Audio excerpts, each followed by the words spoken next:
बिस्मिल्लाहिर्रहमानिर्रहीम। अस्सलाम वालेकुम माय यूट्यूब फैमिली, कैसे हैं आप सब लोग। आज मैं आपके लिए गर्मियों के मौसम में बनने वाली एक बहुत ही मज़ेदार सी सब्ज़ी की रेसिपी लाई हूँ। गवार फली को अक्सर लोग उबाल कर बनाते हैं, जिसकी वजह से वो बहुत ज़्यादा सॉफ्ट भी हो जाती है और उसका काफ़ी सारा टेस्ट भी बॉयल करने की वजह से ज़ाया हो जाता है। लेकिन जो रेसिपी मैं आप लोगों के साथ शेयर करूँगी इस तरीके से बहुत ही ज़्यादा टेस्टी बनती है, तो वीडियो का कोई भी पार्ट मिस मत कीजिएगा। चलिए रेसिपी स्टार्ट करते हैं। तो इस रेसिपी को बनाने के लिए मैंने 1 किलो गवार फली ली है, जिसको धोकर इस तरीके से मैंने काट लिया है। गवार फली की सब्ज़ी क्योंकि गुच्छों की शक्ल में होती है, तो सबसे पहले आपने इसके सिरों को काट कर इसकी फलियों को डंडी से अलग कर लेना है। इसके बाद इसको धोकर अच्छे से ड्राई कर लेना है। बहुत ही मज़े की ये रेसिपी बनती है। एक मरतबा अगर आपने गवार फली की सब्ज़ी को इस तरीके से बना लिया तो आपको इतनी पसंद आएगी कि हर बार आप इसी तरीके से बनाएंगे। नेक्स्ट स्टेप में मैंने यहाँ पर फ्राइंग के लिए सरसों का तेल लिया है। फलियाँ थोड़ी ज़्यादा क्वांटिटी में हैं, तो आधी फलियाँ हम पहले डालेंगे और बाकी की आधी फलियाँ जो हैं वो बाद में फ्राई करेंगे। मीडियम टू हाई फ्लेम पर अच्छी तरह चम्मच चलाते हुए आपने इसको तकरीबन 3 से 4 मिनट के लिए फ्राई कर लेना है।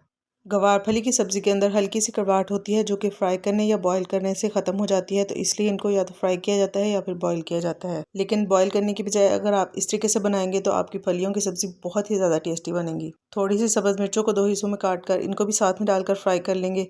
तो यहाँ पर फलियों को फ्राई करते हुए तकरीबन 3 से 4 मिनट हो चुके हैं। फलियों को ऑयल में से निकाल लेंगे और बाकी की सारी फलियाँ भी इस तरीके से फ्राई कर लेंगे। नेक्स्ट स्टेप में मैंने यहाँ पर 4 बड़े साइज़ के प्याज लिए हैं, इनको मैंने बारीक चॉप कर लिया है। जिस ऑयल में हमने फलियों को फ्राई किया था उसी में हम प्याज डाल देंगे और प्याज को हमने इतनी देर पकाना है जब तक इनका कलर हल्का सा गोल्डन ना हो जाए। तो देखिए यहाँ पर प्याज का कलर लाइट गोल्डन सा हो चुका है। कीमा शामिल करेंगे। मैंने यहाँ पर चिकन का कीमा लिया है, जो कि तकरीबन 500 ग्राम है। चिकन के अलावा आप बीफ, मटन किसी भी कीमा के साथ इसको बना सकते हैं। कीमा को प्याज के साथ हम तकरीबन 3 से 4 मिनट तक भून लेंगे, जब तक कि इसका कलर थोड़ा चेंज ना हो जाए। कुछ मसाले इसमें ऐड करेंगे। हस्बे ज़रूरत नमक डालेंगे। 1 खाने का चम्मच कुटी हुई सुरख मिर्च डालेंगे। आप इसकी जगह पर सुरख मिर्च का पाउडर भी इस्तेमाल कर सकते हैं। 1 चाय का चम्मच हल्दी डालेंगे और आधा खाने का चम्मच लहसुन अदरक का पाउडर डालेंगे। आप इसकी जगह पर लहसुन अदरक का पेस्ट भी इस्तेमाल कर सकते हैं। मसालों को चिकन के साथ तकरीबन 2 से 3 मिनट के लिए भून लेंगे। इसके बाद इसमें आधा कप दूध शामिल करेंगे। इसको अच्छे तरीके से मिक्स करेंगे और ढककर तकरीबन 4 से 5 मिनट तक मीडियम फ्लेम पर पका लेंगे, ताकि चिकन अच्छे से सॉफ्ट हो जाए। तकरीबन 5 मिनट हो चुके हैं और देखिए यहाँ पर हमारा चिकन भी अच्छे से सॉफ्ट हो चुका है। तो नेक्स्ट स्टेप में हमने जो फलियाँ फ्राई करके रखी थी वो सारी हम इसमें ऐड कर देंगे।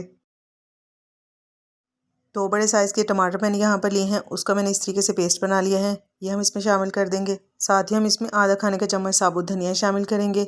आधा खाने का चम्मच हम साबुत जीरा शामिल करेंगे और आधा खाने का चम्मच ही हम इसमें कसूरी मेथी शामिल करेंगे। सारी चीज़ों को अच्छे से मिक्स करेंगे और तकरीबन 4 से 5 मिनट तक भून लेंगे, ताकि टमाटर का पानी बिल्कुल ड्राई हो जाए। और एक बात मैं यहाँ पर ऐड करती चलूँ कि फलियाँ डालने के बाद आपने इसको कवर करके नहीं पकाना है। तकरीबन 5 मिनट हो चुके हैं और बहुत ही मज़ेदार सी कीमा फली का सालन बिल्कुल रेडी है। गर्मियों के मौसम की ये बहुत ही मज़ेदार सब्ज़ी है। इस रेसिपी को आप ट्राई ज़रूर कीजिएगा और अपना फ़ीडबैक मेरे साथ ज़रूर शेयर कीजिएगा। अगर अभी तक आपने वीडियो को लाइक नहीं किया तो जल्दी से इसको लाइक कर दें और साथ ही साथ फ्रेंड्स एंड फैमिली में ज़रूर शेयर कर दिया करें।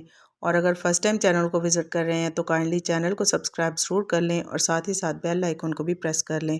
फिर मिलते हैं इंशाल्लाह बहुत जल्द एक नई रेसिपी के साथ। अपना बहुत सारा ख्याल रखिएगा। अल्लाह हाफिज़, बाय बाय।